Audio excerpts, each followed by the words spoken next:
శాంతియుతంగా ర్యాలీ చేస్తామంటే ఎందుకు అడ్డుకుంటున్నారని మాజీ మంత్రి తలసాని శ్రీనివాస్ యాదవ్ ప్రశ్నించారు. ఇదే అంశానికి సంబంధించి ఆయన ప్రస్తుతం మీడియాతో మాట్లాడుతున్నారు. లైవ్ లో చూద్దాం. ఇంటికి వచ్చిన మీరు ఇనాగ్రేషన్లు చేసుకుంటారు తప్ప మీరు ఒక్క కార్యక్రమాన్ని కూడా చేపట్టిన దాఖలా లేవు. ఏం చేస్తున్నారు? మీ ప్రజాపాలన అంటే ఏం డెవలప్మెంట్ చేసిరు? హైదరాబాద్ సిటీలో, సికింద్రాబాద్ ప్రాంతంలో ఏం అభివృద్ధి చేసిర్రు?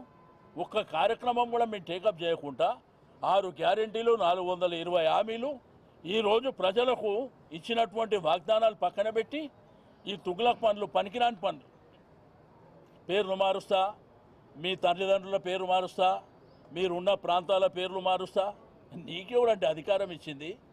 ఈరోజు ప్రజాస్వామ్యంలో ప్రభుత్వాలు వస్తుంటాయి, పోతుంటాయి, కానీ ప్రజలు శాశ్వతం, అక్కడ ఉన్న అస్తిత్వం శాశ్వతం. అంతేగాని నీ ఇష్టం ఉన్నట్టు పేర్లు మార్చుకొని పోతే అల్టిమేట్గా మా ప్రభుత్వం వస్తే ఏం చేస్తుందో మా గౌరవ యువ నాయకులు కేటీఆర్ గారు మరి చెప్తారని చెప్పి తెలియజేస్తాం. సికింద్రాబాద్, హైదరాబాద్ రెండు కూడా ఈరోజు కాదు, శతాబ్దాలుగా 1591లో హైదరాబాద్ మహానగరానికి ఆనాడు కులీ కుతుబ్ షా గారు పునాది వేస్తే ఆ తర్వాత విస్తరించే క్రమంలో హైదరాబాద్ విస్తరిస్తూ మరి జంట నగరాలుగా అటు సికింద్రాబాద్ ఇటు హైదరాబాద్గా మరి జోడెద్దుల మాదిరిగా ఒకదాన్ని ఇంకోదాన్ని విరదీయలేకుండా అట్లా అభివృద్ధిలో కానీ అల్టిమేట్గా విస్తరణలో కానీ రెండు నగరాలు భారతదేశంలో అదేవిధంగా ప్రపంచవ్యాప్తంగా కూడా ఇంగ్లీష్లో ట్విన్ సిటీస్ అని, అలాగే తెలుగులో జంట నగరాల పేరుతో అందరికీ కూడా ఈ ప్రాంతం గురించి తెలిసిన వాళ్ళందరికీ కూడా సుపరిచితమైన నగరాలు హైదరాబాద్, సికింద్రాబాద్. ఇవాళ ఈ ప్రభుత్వం, కాంగ్రెస్ ప్రభుత్వం, మేము గతంలో విన్నాం, చిన్నప్పుడు చదువుకునేటప్పుడు తుగ్లక్ అనేవాడు ఒకడు ఉండేటోడు, కొన్ని పిచ్చి పనులు చేసినాడు, ఢిల్లీ నుంచి రాజధానిని తరలించాలనే ప్రయత్నం చేసినాడు అని చెప్పి మేము ఎప్పుడో పుస్తకాల్లో చదువుకునేదే తప్ప ఇవాళ ప్రత్యక్షంగా తుగ్లక్ అంటే ఎట్లా ఉంటుందో, తుగ్లక్ పరిపాలన ఎట్లుంటుందో ఇవాళ మాకు కనబడతా ఉన్నది. ఒక పిచ్చోడి చేతిలో రాయి మాదిరిగా గెలిచిందేమో ప్రజలకి కేసీఆర్ గారి కంటే ఎక్కువ మేలు చేస్తా అని చెప్పి గెలిచినారు. కళ్యాణ లక్ష్మి అంటే కాదు తులం బంగారం అన్నారు. 10,000 రైతు బంధు అంటే కాదు 15,000 ఇస్తామన్నారు. ఒక ముసలమ్మకు మాత్రమే పెన్షన్ ఏంది, ఇద్దరికి ఇవ్వాల పెన్షన్, అది కూడా 2,000 కాదు 4,000 ఇస్తామన్నారు. ఇవన్నీ కూడా 100 రోజుల్లోనే చేస్తాము, 6 గ్యారెంటీలు, 420 హామీలు అని అడ్డగోలు అబద్ధాలు చెప్పి అధికారంలోకి వచ్చారు. మరి అధికారంలోకి వచ్చిన తర్వాత 6 గ్యారెంటీలేమో అటకెక్కించినారు, 420 హామీలు మరి ఏ మూలకు పోయినాయో తెలియదు. కానీ ఇవాళ చేస్తున్నది ఏంది? మొట్టమొదటి పని టీఎస్ను టీజీ అన్నారు, అది జరిగింది. దానివల్ల ఏ జీవితం మారిందో, ఎవరికి ఆనందం కలిగిందో, ఏ పేదవాడికి లాభం కలిగిందో ఇప్పటివరకు తెలియదు. తెలంగాణ తల్లిని తీసేసి కాంగ్రెస్ తల్లిని తీసుకొచ్చి పెట్టినారు. అట్లాగే ఆ తల్లి చేతుల్లో తెలంగాణకు ప్రతీకగా ఉండే బతుకమ్మను తీసి పక్కన వారేసినారు. అసలు తెలంగాణ అస్తిత్వానికే దెబ్బ కొట్టే విధంగా మరి ఆ తల్లి రూపునే మార్చి ఇవాళ ఒక దివాలా తీసిన కళావిహీనంగా ఉన్న కాంగ్రెస్ తల్లిని మన మీద రుద్దే ప్రయత్నం బలవంతంగా ఒకవైపు. ఇంకా విచిత్రం, రాచరిక పోకడలు అంటాడు. ఏమనంటే హైదరాబాద్కి నిషాన్ చార్మినార్, ఆ చార్మినార్ని తీసేస్తా అంటాడు. ఏది? మన తెలంగాణ రాజముద్ర నుండి. కాకతీయ రాజులు, కాకతీయ డైనాసిటీ వారు తెలంగాణకు చేసిన విశేషమైన మేలు మీరు చూడాలి అనుకుంటే మీరు తెలంగాణలోని ఏ జిల్లాకి పోయినా వారు కట్టించిన చెరువులు, వారి ఆధ్వర్యంలో జరిగిన వ్యవసాయ పురోగతి ఇవన్నీ మీకు కనబడతాయి. అట్లాంటి కాకతీయుల కళా ప్రభావానికి, కాకతీయ గొప్పతనానికి వెలుగుగా ఉన్న వరంగల్కు చిహ్నంగా మారుపేరుగా ఉన్న కాకతీయ కళాతోరణాన్ని తీసేస్తారు. ఇట్లా అపసవ్యపు పనులు, దిక్కుమాలిన పనులు, తుగ్లక్ పనులు తప్ప ఈ ముఖ్యమంత్రి గారు చేసిందేమీ లేదు.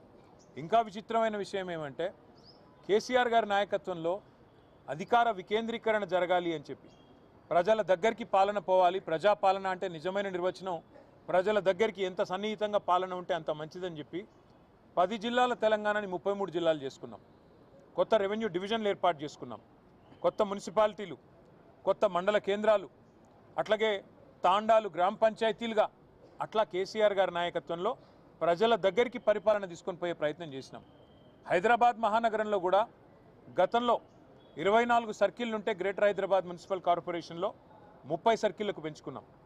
గతంలో 4 జోన్లు ఉంటే 6 జోన్లు చేసుకున్నాం.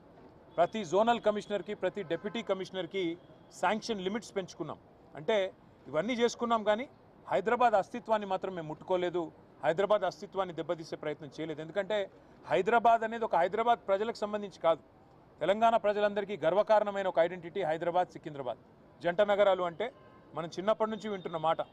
అట్లాంటిది ఇవాళ ఈ తుగ్లక్ ముఖ్యమంత్రి ఆయన తీసుకున్న ఒక నిర్ణయం వల్ల సికింద్రాబాద్కు ఒక ఐడెంటిటీ అనేది లేకుండా, ఒక అస్తిత్వం అనేది లేకుండా సికింద్రాబాద్ని శాశ్వతంగా చరిత్ర పుటలకి మరి పరిమితం చేసే విధంగా ఈ ముఖ్యమంత్రి, ఈ ప్రభుత్వం తీసుకున్న ఒక నిర్ణయాన్ని వ్యతిరేకిస్తూ, ఒక రాజకీయ పార్టీ కాదు, సికింద్రాబాద్లోని అన్ని వర్గాల ప్రజలు ఒకటై, దానిలో అక్కడ ఉన్న ప్రజాప్రతినిధులంతా మా వాళ్ళు.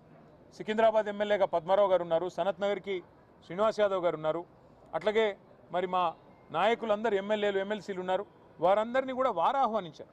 సికింద్రాబాద్కు సంబంధించిన పుర ప్రముఖులు, సికింద్రాబాద్కు సంబంధించిన మరి సికింద్రాబాద్ ప్రేమికులు వారు ఆహ్వానించి సికింద్రాబాద్ అస్తిత్వాన్ని, మేము పుట్టిందాడనే మరి ఇక్కడ పుట్టిన బిడ్డలుగా మరి మీరు కదా కాపాడాలి, ఈ ప్రభుత్వం తుగ్లక్ పనులు చేస్తుంటే మీరేం చెయ్యరా అని వారు మీటింగులు పెట్టి పిలిస్తే మేము మా పార్టీగా పోయి చెప్పినాము. ఏం చెప్పాము? ఈ జంట నగరాలు జోడెద్దులు, ఈ జంట నగరాలకు స్పెషల్ ఐడెంటిటీ ఉన్నది. లష్కర్ అంటారు, పట్నం అంటారు. ఇట్లాంటి అస్తిత్వాన్ని దెబ్బతీయకండి, అనవసరంగా తుగ్లక్ పనులు చేయకండి. మీకు అధికారం ఇచ్చింది 6 గ్యారంటీలు అమలు చేయమని, మీకు అధికారం ఇచ్చింది 420 హామీలు ఏవైతే మీరు చెప్పారో అమలు చేయమని, మీకు అధికారం ఇచ్చింది బీసీలకు 1,00,000 కోట్లు పెడతామని మీరు చెప్తే దాన్ని నమ్మించినారు. మీకు అధికారం ఇచ్చింది ఎస్సీలకు, ఎస్టీలకు కేసీఆర్ గారు 10 లక్షలు ఇస్తున్నాడు దళిత బంధు, నేను 12 లక్షలు ఇస్తానంటే నమ్మి మీకు ఇచ్చారు. మరి 2 ఏళ్ళు అయింది. హైదరాబాదు, సికింద్రాబాదు ఈ జంట నగరాల్లో ఒక ఇల్లు కట్టినావా? కనీసం ఒక ఇటుక పెట్టినావా ఈ 2 ఏళ్లలో? ఒక్క ఇల్లు కనీసం 2 ఏళ్ళు అయిపోయింది, చేయలేదు, మంజూరు చేయలేదు. ఒక్క కొత్త రోడ్ వేసినావా? ఒక్క కొత్త ఫ్లైఓవర్ కట్టినావా? ఏదీ లేదు. ఉన్నవి కూలగొట్టుడు తప్ప కట్టిందైతే ఏం లేదు. ఆ కూలగొట్టే క్రమంలో విధ్వంసం మాత్రమే తెలిసిన ఈ ముఖ్యమంత్రి ఇవాళ సికింద్రాబాద్ అనే పదాన్నే లేకుండా విధ్వంసం చేసే ఆలోచన చేస్తుంటే దాన్ని ప్రతిఘటిస్తూ ఇవాళ సికింద్రాబాద్ పెద్దలందరూ కలిసి ఒక శాంతి ర్యాలీ అని పెట్టుకున్నారు. దానికి మమ్మల్ని అందరినీ ఆహ్వానిస్తే ఇవాళ ఉదయం అందరం తెలంగాణ భవన్లో సమావేశం అవుదాం. ఇక్కడ సమావేశమై మన గౌరవ ప్రజాప్రతినిధులందరం కూడా కలిసికట్టుగా పోదాం, సంఘీభావం చెప్దామని చెప్పి మేమందరం ఇక్కడ చేరుకున్న తర్వాత మాకు తెలిసింది శ్రీనివాస్ యాదవ్ గారిని హౌస్ అరెస్ట్ చేసే ప్రయత్నం చేస్తున్నారు, పద్మారావు గారిని హౌస్ అరెస్ట్ చేసినారు, మిగతా మన కార్పొరేటర్లని, మిగతా మా నాయకులని, దాదాపు 8,000 మంది మా సోదరులని, సోదరిమణులని ఎక్కడి వాళ్ళని అక్కడ అరెస్టులు చేస్తూ ఉన్నారని చెప్పి ఇక్కడికి వచ్చిన తర్వాత తెలిసింది. అందుకే నేను ఈ తుగ్లక్ ముఖ్యమంత్రి గారికి చెప్పేది ఒకటే, మీ అధికారం అపరిమితమని మీరు అనుకుంటున్నారు. అధికారం 5 ఏళ్ళకు ఒకసారి ప్రజలు రెన్యూ చేస్తే మళ్ళీ వస్తుంది తప్ప మీ ఇష్టం ఉన్నట్టు తుగ్లక్ పనులు చేస్తూ పోతుంటే అధికారం ఎవరికి శాశ్వతం కాదనేది ముఖ్యమంత్రి గారు గుర్తుపెట్టుకోవాలి. ఇంకొక మాట కూడా ముఖ్యమంత్రి గారికి నేను చెప్పేది, మీరు మీ కాంగ్రెస్ పార్టీ శాశ్వతంగా మరి ద్రోహులుగా చరిత్రలో మిగిలిపోతారు. తెలంగాణ అస్తిత్వాన్ని దెబ్బతీసిన ద్రోహులుగా, తెలంగాణ తల్లిని రూపుమాపి కాంగ్రెస్ తల్లిని ప్రతిష్ఠించిన ద్రోహులుగా, తెలంగాణ సంస్కృతిని, తెలంగాణ అస్తిత్వానికి చిహ్నమైన కాకతీయ కళాతోరణాన్ని, చార్మినార్ని, తెలంగాణ ఆడపడుచులకు అత్యంత ప్రీతిపాత్రమైన బతుకమ్మని, వీటిని దెబ్బతీసిన ద్రోహులుగా నీ ప్రభుత్వం, నీ పార్టీ నిలబడిపోతుంది. అదే కోవలో, అదే వరుసలో సికింద్రాబాద్ అస్తిత్వాన్ని కూడా మీరు ఏదైతే దెబ్బతీసే ప్రయత్నం చేస్తున్నారో ఇది మీకు మంచిది కాదు. ఒకటి మాత్రం పక్కా, ఇవాళ మీరు ఈ ర్యాలీని ఏదో భగ్నం చేసి మా వాళ్ళని కొంతమందిని అరెస్టు చేసి మీరేదో సాధించినాము అని చెప్పి మీరు పైశాచికానందం పొందొచ్చు, కానీ ఇది తాత్కాలికం మాత్రమే. తప్పకుండా శ్రీనివాస్ యాదవ్ గారు చెప్పినట్టు కోర్టుకి పోతాం. ప్రజాక్షేత్రంలో ప్రజల తరపున న్యాయబద్ధంగా నిరసన చెప్పే హక్కు మనకు రాజ్యాంగం ప్రసాదించిన హక్కు, డాక్టర్ బాబాసాహెబ్ అంబేద్కర్ మనకిచ్చిన హక్కు. అట్లాంటి హక్కును ఈ జనవరి మాసంలో, ఏ జనవరి 26న అయితే మనం రిపబ్లిక్ డేగా జరుపుకుంటామో, మరి రిపబ్లిక్ డేకి 10 రోజుల ముందు మరి రాహుల్ గాంధీ గారు పెద్ద పోజులు కొడతా ఉంటాడు కాన్స్టిట్యూషన్ పట్టుకొని, ఇగో మేము కాన్స్టిట్యూషన్ సంరక్షకులము, రాజ్యాంగ రక్షకులం అని చెప్తాడు. ఇదేనా మీరు రక్షించే పద్ధతి?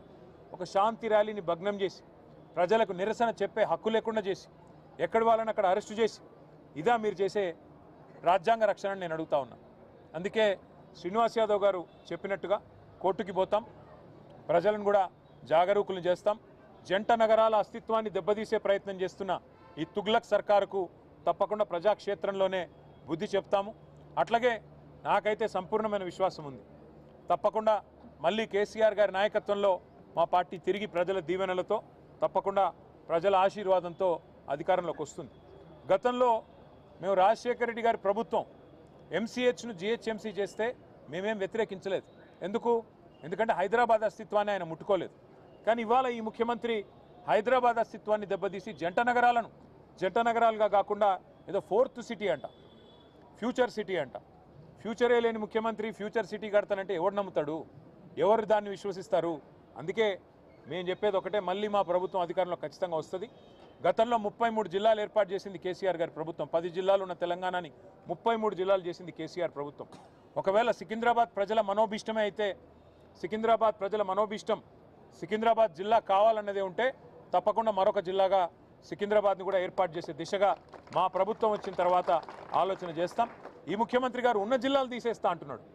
ఆయన కోపం ఏందో, ఆయన బాధ ఏందో మాకైతే అర్థం కావట్లేదు. ఎవడైనా తెలివైన ముఖ్యమంత్రి 2016లో జిల్లాలు ఏర్పడితే 10 ఏళ్ల తర్వాత జిల్లాలు సెటిల్ అయ్యి కలెక్టర్లు కూర్చొని ప్రజలు అలవాటు పడి, ప్రజలు కరీంనగర్ పోయేవాళ్ళు సిరిసిల్లలోనే పనిచేసుకుంటుంటే, మహబూబ్ నగర్ పోయేవాళ్ళు గద్వాలలోనే కలెక్టర్ గారిని కలుస్తుంటే నీకొచ్చిన నొప్పి ఏంది నేను అడుగుతా ఉన్నా. 33 జిల్లాల్లో 33 కలెక్టరేట్లు కట్టుకున్నాం. ఒక్కో కలెక్టరేట్ మీ మంత్రి కోమటిరెడ్డి వెంకటరెడ్డి చెప్పిండు, మేము చెప్పడం కాదు.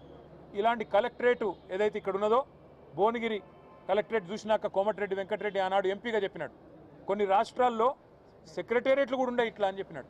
గంత అద్భుతంగా సెక్రటేరియట్ కంటే కూడా